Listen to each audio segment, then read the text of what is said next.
அஸ்ஸலாமு அலைக்கும் வரஹ்மத்துல்லாஹி வபரகாத்துஹு. அல்ஹம்துலில்லாஹ் வஸ்ஸலாத்து வஸ்ஸலாமு அலா ரசூலில்லாஹ் வ அலா ஆலிஹி வ அஸ்ஹாபிஹி இபாதில்லாஹ். அம்மா பஅத். ஃபகத் கால அல்லாஹு தஆலா ஃபீ கலாமிஹில் கதீமில் ஃபுர்கானில் மஜீத். أعوذ بالله من الشيطان الرجيم. بسم الله الرحمن الرحيم.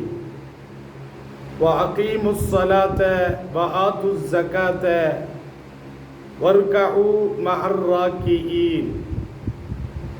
قال النبي صلى الله عليه وسلم: الصلاة عماد الدين، أو كما قال عليه الصلاة والسلام.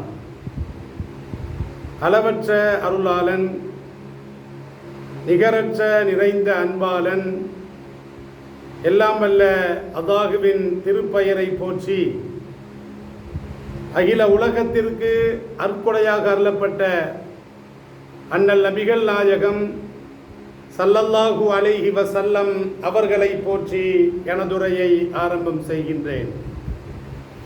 அன்பிற்கினிய அல்லாஹுவின் நல்லடியார்களே, அல்லாஹுவின் மகத்தான கிருபையினால் புனிதமான வெள்ளிக்கிழமை அன்று இறை இல்லத்திலே அமர்ந்து இறைவனை தொழுது வணங்கி செல்வதற்காக வேண்டி இங்கே நாம் வந்திருக்கிறோம்.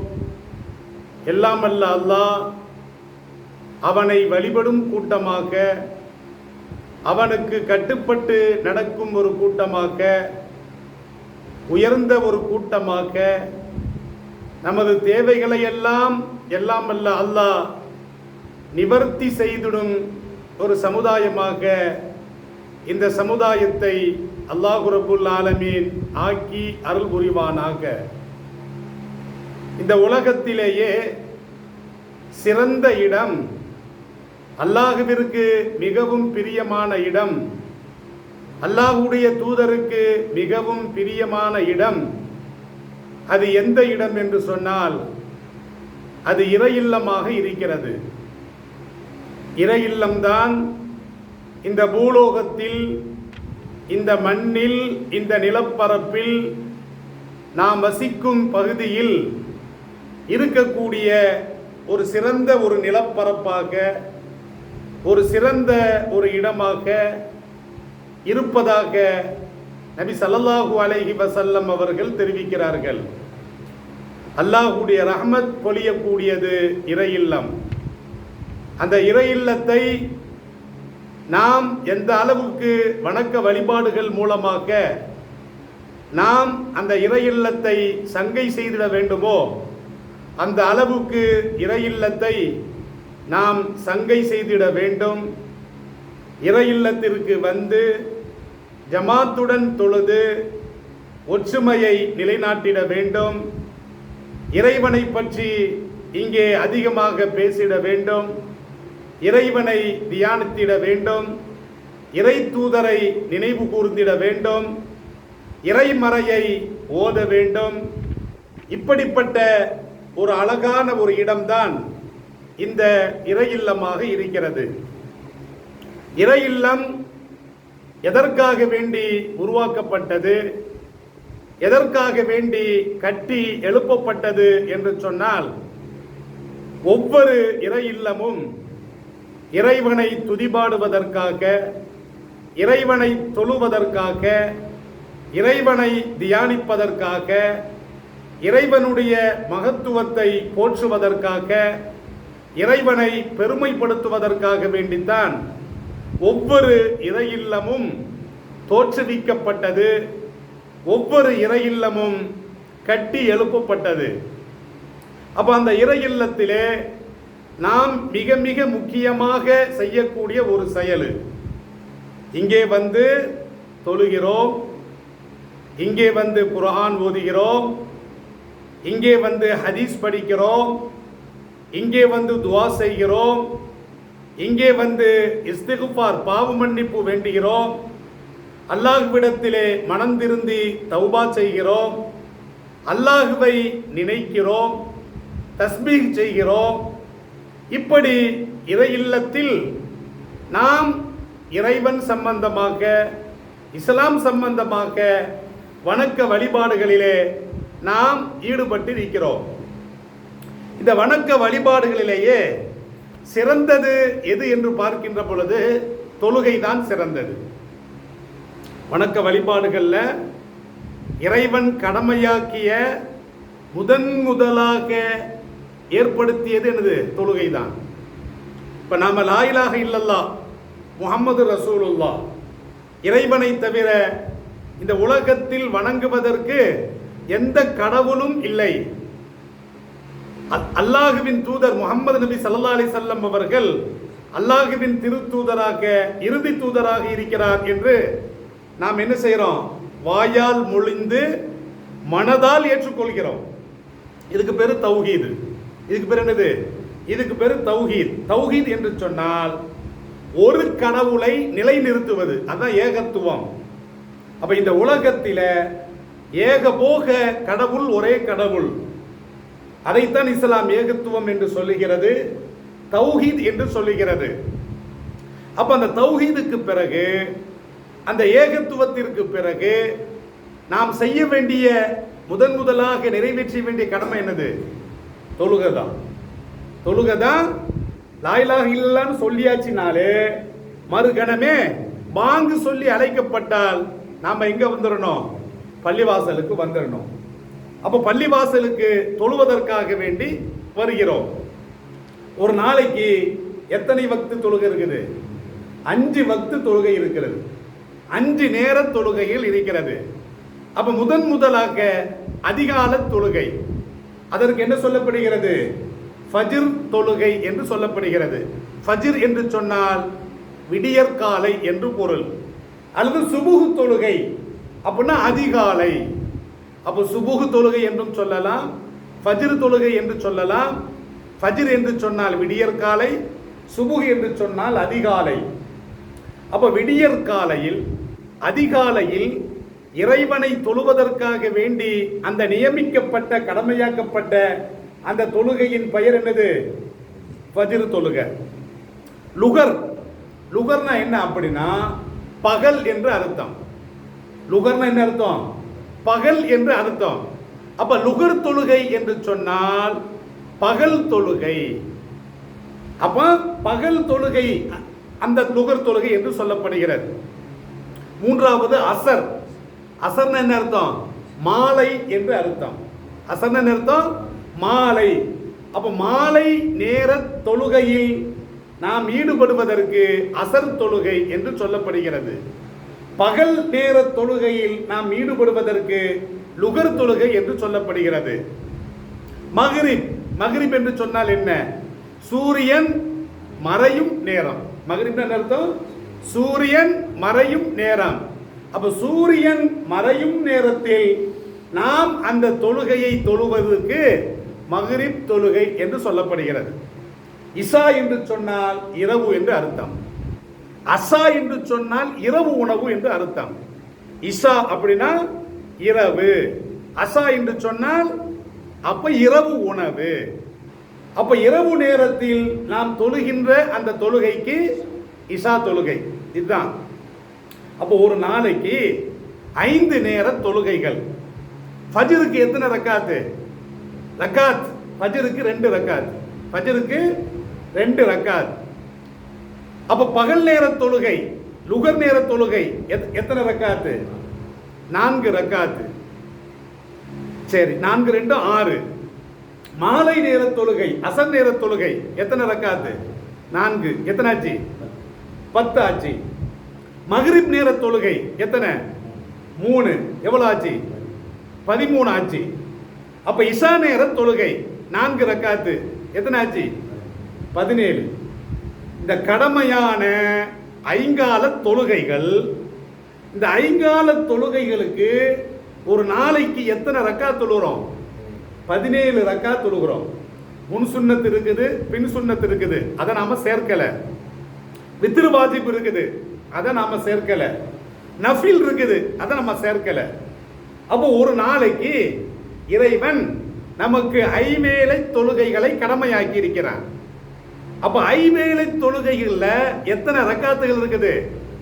17 ரக்காத்துகள் இருக்கிறது. 17 ரக்காத்துகள் இருக்கிறது. ரக்காத் என்று சொன்னால் ஒரு செயல்முறை என்று அர்த்தம், அதான் ரக்காத்து. சரி, 17 ரக்காத்து. இந்த தொழுகையில மிக மிக முக்கியமான அம்சம் என்ன அப்படின்னா நிலை. நம்ம தக்பீர் கட்டுறோமா இல்லையா? தக்பீர் கட்டி கையை நாம் கட்டி கொண்டு நாம் சூரத்துல் ஃபாத்திஹா ஓதுகிறோம், துணை சூரா ஓதுகிறோம், இந்த நிலையில் ஓதுகிறோம். அப்ப தொழுகைக்கு உண்டான ஒன்று நிலை, கியாம் என்று சொல்லப்படுகிறது. கியாம் அப்படின்னா நிற்பது என்று பொருள். தக்பீர் தஹ்ரீமா கட்டி நாம் கையை நாம் வயிற்றிலே தொப்புளுக்கு மேலே நாம கட்டுறோம். அப்ப கட்டி நாம சூரத்துல் ஃபாத்திஹா ஓதுறோம், துணை சூரா ஓதுறோம். அப்ப இதற்கு என்ன பெயர்? நிலை என்று பெயர். இதற்கு கியாம், தொழுகையில நிலை நிறுத்துதல், நின்று கொள்ளுதல் என்று பொருள். தொழுகையில இது மிக முக்கியமானது ஒரு அம்சம். அதற்கு அப்புறம் நம்ம என்ன செய்யறோம்? ருக்குவுக்கு போறோம். ருக்கு என்று சொன்னால் குனிதல் என்று பொருள். ருக்கு என்று சொன்னால் குனிதல் என்று பொருள். நாம் நமது முதுகை இறைவனுக்காக வேண்டி குனிகிறோம், பணிகிறோம். அப்போ ருக்குவுல என்ன செய்யறோம் அப்படின்னா சுபஹான ரப்பியல் அதீம் என்று ஓதுகிறோம். சுபஹான அப்படின்னா பரிசுத்தமானவன், ரப்பி எனது இரட்சகன், அதீம் அப்ப மகத்துவமிக்க எனது இரட்சகன் பரிசுத்தமானவன் என்று நாம் குனிந்த நிலை, அதற்கு ருக்கு என்று பெயர். அந்த குனிந்த நிலையில் இந்த திக்ரை நாம் ஓதுகிறோம். 3 தடவை நாம ஓதுகிறோம். அதுக்கப்புறம் ருக்குவிலிருந்து எந்திக்கிறோம். ருக்குவிலிருந்து எந்திச்சு அதுக்கப்புறம் நம்ம என்ன செய்யறோம்? சஜிதாவுக்கு போறோம். அப்ப சஜிதா என்பது படுத்த நிலை. படுத்து இறைவனுக்கு முன்னால் நமது சிரசை தாழ்த்தும் நிலை. நமது சிரசு எங்க இருக்குது? அப்ப இறைவனுக்காக வேண்டி பணிந்து மண்ணிலே, அந்த மண்ணிலே அப்படியே பணிந்து இறைவனுக்காக வணங்குகிறோம். இதற்கு பேர் என்ன பேரு? சஜிதா. அப்ப தொழுகையில கியாம் நிலை இருக்கிறது. அடுத்த கட்டம் தொழுகையில ருக்கு குனிதல் இருக்கிறது. அதற்கு அடுத்த கட்டம் சஜிதா இருக்கிறது. அப்ப சஜிதாவிலிருந்து எந்திரிச்சு இருப்பு இருக்கிறோமா இல்லையா? இந்த தொழுகையில 4 நிலைகள் இருக்கிறது. தொழுகையில எத்தனை நிலைகள்? அப்ப நின்ற நிலை, குனிந்த நிலை, இறைவனுக்காக சிரசை பணிகின்ற நிலை, உட்கார்ந்து இருக்கிற நிலை. அப்ப நின்ற நிலை, அமர்ந்த நிலை, குனிந்த நிலை, சஜிதா செய்கிற நிலை. இந்த 4 நிலைகள் இருக்கிறது. இதுதான் தொழுகையில மிக மிக முக்கியமானது. அதுக்கப்புறம் 2வது ரக்காத்துல 4 ரக்காத் தொழுகை என்று சொன்னால் 2வது ரக்காத்துல சின்ன இருப்பு இருக்கிறது, அத்தஹியாத்தை மட்டும் ஓதுறது. இதுவே ஃபஜ்ர் என்று சொன்னால் 2 ரக்காத்துகள்ல அப்ப 2வது ரக்காத்துல நாம் அத்தஹியாத்தையும் சலவாத்தையும் துவாவையும் ஓதி நாம் சலாம் சொல்லி தொழுகை நிறைவு செய்கிறோம். இதே 4 ரக்காத்து நான் என்ன செய்கிறோம்? 2 ரக்காத்துல அத்தஹியாத்தை மட்டும் ஓதுறோம், சின்ன இருப்பு என்று பொருள். 4வது கடைசி ரக்காத்துல நாம் அத்தஹியாத்துல இருந்து அத்தஹியாத்தை ஓதுறோம், நாம சலவாத்தை ஓதுறோம், துவாவை ஓதுறோம், தொழுகையை முடிக்கிறோம். இது தொழுகை நிலை. இந்த தொழுகை நிலையை பாருங்கள். இந்த தொழுகை நிலையில எவ்வளவு அம்சங்கள் இருக்கிறது. எதற்காக நான் சொல்லுகிறேன் என்று சொன்னால், அப்ப ஐங்கால தொழுகையில எத்தனை ரக்காத்து? 17 ரக்காத்து. சரி, எத்தனை ருக்கு? ஒரு ரக்காத்துக்கு எத்தனை ருக்கு? ஒரு ருக்கு. ஒரு ரக்காத்துல 2 சஜிதா, ஒரு ருக்கு. அப்ப 17 தொழுகையில எத்தனை ருக்கு? 17 ருக்கு. அப்படின்னா ஒரு தடவை தான் நம்ம கூடிகிறோம், 2 தடவை நாம ருக்கு செய்ய மாட்டோம், சஜிதா 2 தடவை செய்யறோம். அப்ப 17 ரக்காத்துகள்ல எத்தனை ருக்கு வருகிறது? 17 ருக்கு வருகிறது. 17 ரக்காத்துகள்ல கடமையான அந்த ரக்காத்துகள்ல எத்தனை சஜிதா வருகிறது? 34. நல்லா கவனிச்சுக்கிடணும், 2 சஜிதா. அப்போ ஒரு நாளைக்கு நாம தொழுகின்ற பொழுது 17 தடவை நிற்கிறோம். 17 தடவை நாம் முதுகை குனிகிறோம், ருக்கு செஞ்சுகிறோம். 34 தடவை சஜிதா செய்கிறோம். எத்தனை தடவை? 34 தடவை நாம் சஜிதா செய்கிறோம். அப்ப இருப்புல நாம எத்தனை இருப்பு இருக்கிறோம்? அதாவது இருப்பு என்கிற பொழுது 4 ரக்காத்துகளுக்கு 2 இருப்பு. அப்ப 4 ரக்காத்துகளுக்கு 2 இருப்பு என்கின்ற பொழுது அப்ப லுகர் தொழுகைக்கு 2 தடவை இருப்புல இருக்கிறோம். அசர் தொழுகைக்கு 4 ரக்காத்தில் 2 இருப்பு இருக்கிறோம். மக்ரிப் தொழுகை 3 தொழுகையா இருந்தாலும் நாம 2 இருப்பு இருக்கிறோம். அப்போ இஷாவுல 2 இருப்பு இருக்கிறோம். அப்போ ஃபஜ்ர்ல மட்டும் ஒரு இருப்பு. எத்தனை இருப்பு? 9 இருப்பு. நல்லா கவனிச்சுக்கிடணும். அப்போ ஃபஜ்ர்ல ஒரு இருப்பு, லுகர்ல 2 இருப்பு, அசர்ல 2 இருப்பு, மக்ரிப்ல 3 இருப்பு, இஷாவுல 2 இருப்பு. அப்ப 4 ரக்காத்துகளுக்கு 2 இருப்பு என்று சொன்னால் 8 இருப்புகள். ஃபஜ்ர்ல மட்டும் ஒரு இருப்பு. எத்தனை இருப்பு செய்றோம்? 9 இருப்பு. அப்போ ஒரு ஐங்கால தொழுகையில் 17 நின்ற நிலை இருக்கிறது. அதே மாதிரி இருப்பு என்று சொன்னால் 9 இருப்பு இருக்கிறது. ருக்கு என்று சொன்னால் 17 ருக்குகள் இருக்கிறது. சஜிதா என்று சொன்னால் 34 தடவை. எவ்வளவு பெரிய எக்ஸசைஸ்! இதான் சொல்ல வந்தது. சில பேர் உடலை வளைக்கிறதுக்கு என்ன செய்யறான் அப்படின்னா, அப்போ உடற்பயிற்சி கூடத்துக்கு போறான், ஜிம்முக்கு போறான். நீ ஜிம்முக்கு போகவே வேண்டாம், உடற்பயிற்சி செய்யவே வேண்டாம். உடல் சார்ந்த இந்த வணக்கத்தில் உடற்பயிற்சி என்பது தொழுகையில் இருக்கிறது. கண்ணியமிக்கவர்களே, எக்ஸசைஸ் பண்றான், கையை தூக்குறான், காலை கையை தூக்குறான். நம்ம தக்பீர் தஹ்ரீமுக்காக வேண்டி கையை தூக்குறோமா இல்லையா? அப்ப கை அசைவு இருக்கிறது, கையை தொங்க விடுதோம். அங்க ருக்கு போகும்பொழுது கையை தூக்குறோம், சைதாக்கு போகும்பொழுது கையை தூக்குறோம். இப்ப கண்ணியமிக்கவர்களே, நீங்க சாதாரண ஒரு உடற்பயிற்சி நீங்கள் என்ன செய்வீர்களோ, ஒரு உடற்பயிற்சிக்கு நீங்கள் அரை மணி நேரம் கொடுக்குறீங்க. இந்த 17 ரக்காத்துகளுக்கும் அரை மணி நேரம் கொடுத்தா போதும். 5 நேர தொழுகை.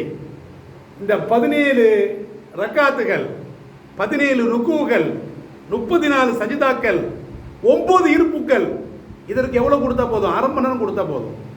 யாரும் கொடுக்குறாங்களா? கிடையாது. அப்ப கண்ணியமிக்கவர்களே, இது எவ்வளவு பெரிய ஒரு எக்ஸசைஸ்! இதில் இருக்கக்கூடிய இந்த எக்ஸசைஸ் வேறு எதிலையுமே கிடையாது. எதற்கு நாம சொல்ல வர்றோம் அப்படின்னா, இன்னைக்கு ஜூன் எத்தனை? இன்னைக்கு ஜூன் 20. நாளைக்கு எத்தனை? ஜூன் 21. நாளைக்கு ஜூன் 21. ஜூன் 21 என்ன தினம் என்று தெரியுமா?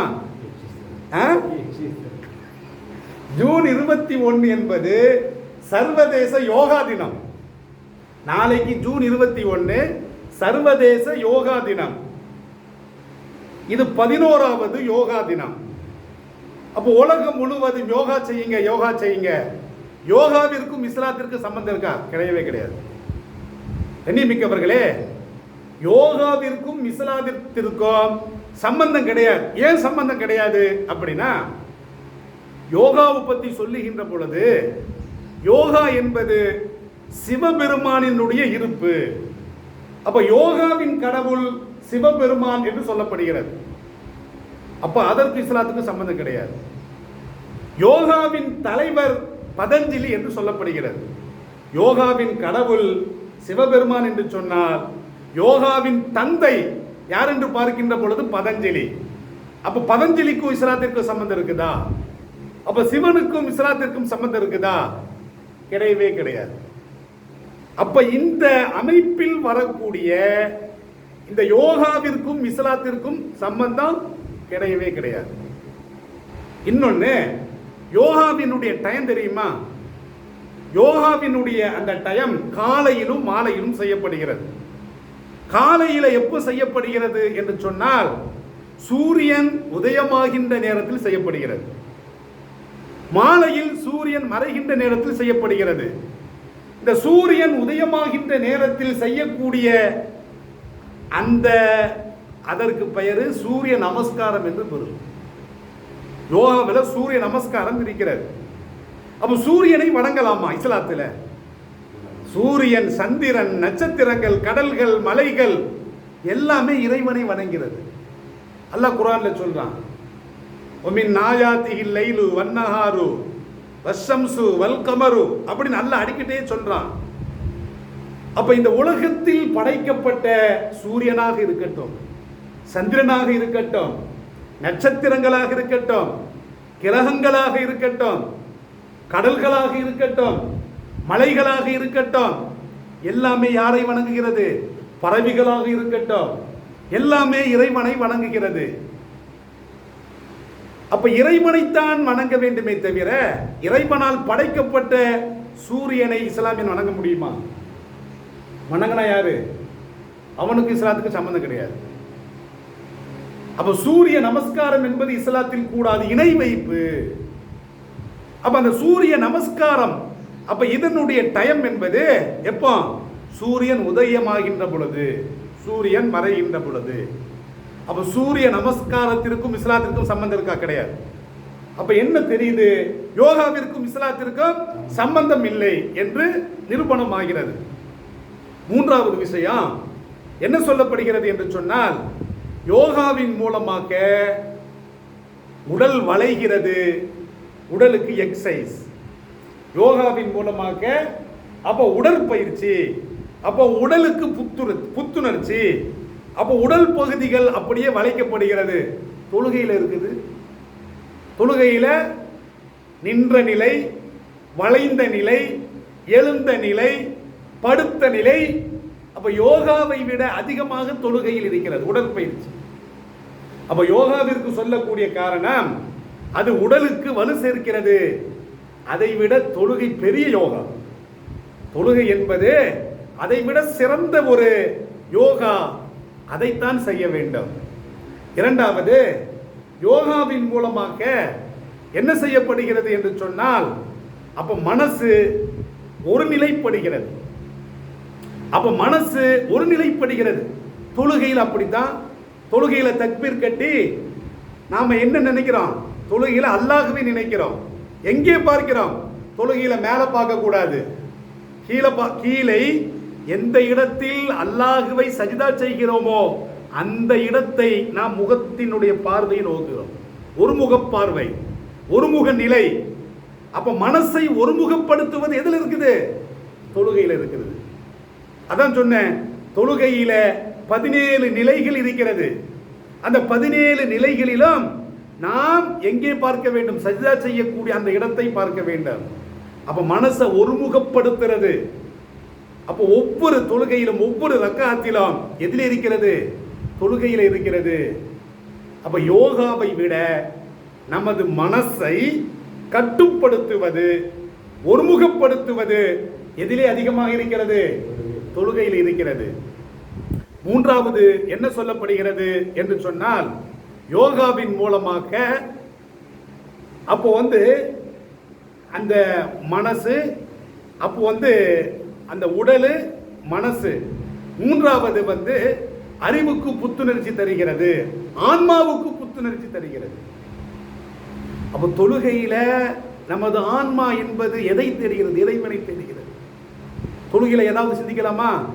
கடை அடைச்சிட்டு வந்துட்டேன், அப்ப வீட்டில் சமையல் கட்டில் சாப்பாடை வச்சுட்டு வந்துட்டேன், பையன் அங்க போனா. அப்போ தொழுகையில நமது ஆன்மா இந்த உலகத்தை நோக்கி இருக்காது. தொழுகையில நமது ஆன்மா, நமது எண்ணம் யாரை நோக்கி இருக்கிறது? இறைவனை நோக்கி. அப்ப கண்ணியமிக்கவர்களே, யோகாவின் மூலமாக இந்த 3 பயன்கள் சொல்லப்படுகிறது. இந்த 3 பயன்களும் யோகாவை விட தொழுகையில் அதிகமாக இருக்கு. எதில் இருக்குது? தொழுகையில் அதிகமாக இருக்கிறது. அப்ப அந்த தொழுகையை நாம் எப்படி தொழ வேண்டும்? இறைவனுக்காக வேண்டி நாம் தொழ வேண்டும். ஒரு விஷயத்தை சொல்லி நிறைவு செய்கிறேன். தொழுகையில நம்ம பார்க்கும் பொழுது அத்தஹியாத்தில் இருக்கிறோம். தொழுகையில நம்ம அத்தஹியாத்தில் இருக்கிறோமா இல்லையா? 9 அத்தஹியாத் இருப்புகள் இருக்கிறது. இப்போ அத்தஹியாத்தில் இருக்கிறோம், சஜிதா செய்கிறோம், ருக்கு செய்கிறோம். இப்படிப்பட்ட இந்த அம்சங்கள் தொழுகையில் இருக்கிறது. அப்போ 5 நேர தொழுகையில் 17 தடவை நாம் ருக்கு செய்கிறோம், 17 தடவை முதுகை வளைக்கிறோம், 34 தடவை நாம் உடல் முழுவதையும் வளைத்து நாம் பூமியிலே சிரசை தாழ்த்தி சஜிதா செய்கிறோம், 9 தடவை நாம் இருப்பிலே இருக்கிறோம். இப்படி இருக்கின்ற பொழுது இந்த நமது உடம்புள்ள 8 விதமான ஹார்மோன்கள் இருக்கிறது, நாளமில்லா சுரப்பிகள், 8 வகையான அந்த ஹார்மோன்கள் இருக்கின்றன. இப்படி செய்கின்ற பொழுது இந்த 8 ஹார்மோன்களும் சுரக்கின்றன, வேலை செய்கின்றன. தொழுகையின் மூலமாக அந்த 8 விதமான இந்த ஹார்மோன்களும் வேலை செய்கின்ற காரணத்தினால் தொழுவதின் மூலமாக அந்த தொழுகையாளிகளுக்கு உடல் ரீதியான ஆரோக்கியம் இருக்கிறது, மனசு ரீதியான பலம் இருக்கிறது, மன அழுத்தம் குறைகிறது, மன பாரம் இறங்குகிறது, மன அமைதி கிடைக்கிறது, இறைவனுடைய அந்த அருள் மழை பொழிகிறது, இறைவனுடைய கிருபை கிடைக்கிறது. இதனால் தான் விஞ்ஞானிகள் ஆய்வு செய்கின்ற பொழுது இஸ்லாமியர்களை பார்க்கும் பொழுது அந்த இஸ்லாமியர்கள் அவர்கள் அந்த மக்களுடைய அந்த உடல் சார்ந்த அந்த ஆய்வை அவர்கள் எடுக்கின்ற பொழுது பருவ வயதை அடைந்ததிலிருந்து அந்த டீனேஜ் பருவம் வரைக்கும் அந்த தொழுகையில் ஈடுபடுவதன் மூலமாக இஸ்லாமியர்களுக்கு ஒரு விதமான ஆரோக்கியம் இருக்கிறது, நோயிலிருந்து விடுதலை கிடைக்கிறது என்று இன்றைய விஞ்ஞானம் சொல்கிறது. அப்போ தொழுகையில யோகாசனத்தை விட என்ன இருக்குது, சிறந்த நிலை இருக்கிறது. அப்போ தொழுகை தான் சிறந்தது, சிறந்த ஒரு எக்ஸசைஸ்.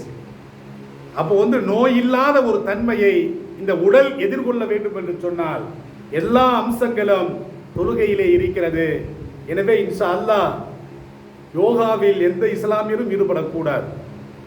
யோகாவில் அந்த இருக்கக்கூடிய அமைப்புகள், யோகாவில் அந்த ஒவ்வொரு அமைப்புகளும் அந்த குனிகிற நிலை, அமர்கிற நிலை, சுவாசிக்கிற நிலை, இப்படி இருக்கின்ற அந்த ஒவ்வொரு நிலையும் பார்க்கின்ற பொழுது அந்த இந்து கடவுள்கள் அமைந்திருக்கக்கூடிய நிலையில் தான் இருக்கும், அந்த நிலையில் தான் யோகா இருக்கும். எனவே தான் எந்த ஒரு கலாச்சாரத்திற்கும் இஸ்லாம் ஒத்து போகாது. இஸ்லாம் என்பது ஒப்பற்ற மார்க்கம், எதற்கும் ஒப்பே கிடையாது. ஸல்லல்லாஹு அலைஹி வஸல்லம் அவர்கள் சொல்றாங்க, மன் தஸப்பஹ பிகௌமின் ஃபஹுவ மின்ஹும். யார் ஒரு கூட்டத்திற்கு ஒப்பாகி இருக்கிறாரோ அவர்கள் வணங்கும் கலாச்சாரத்திற்கு, அவர்களுடைய கலைக்கு, அந்த கலைக்கோ அந்த செயல்பாடுகளுக்கோ யார் ஒப்பாகி இருக்கிறார்களோ அவர்கள் அவர்களை சார்ந்தவர்கள், நம்மை சார்ந்தவர் அல்ல என்று நபி ஸல்லல்லாஹு அலைஹி வஸல்லம் அவர்கள் சொல்றாங்க.